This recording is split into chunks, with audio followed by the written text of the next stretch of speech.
adalah sumur kayu. Di dalam kayu ini terdapat sumur. Pemirsa, subhanallah. Sumurnya ini dalam kurang lebih 30 meter. Kelihatan.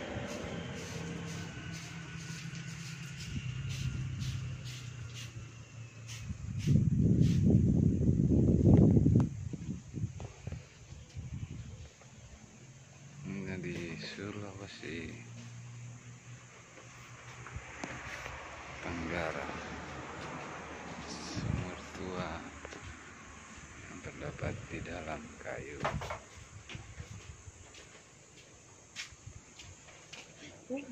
Bang,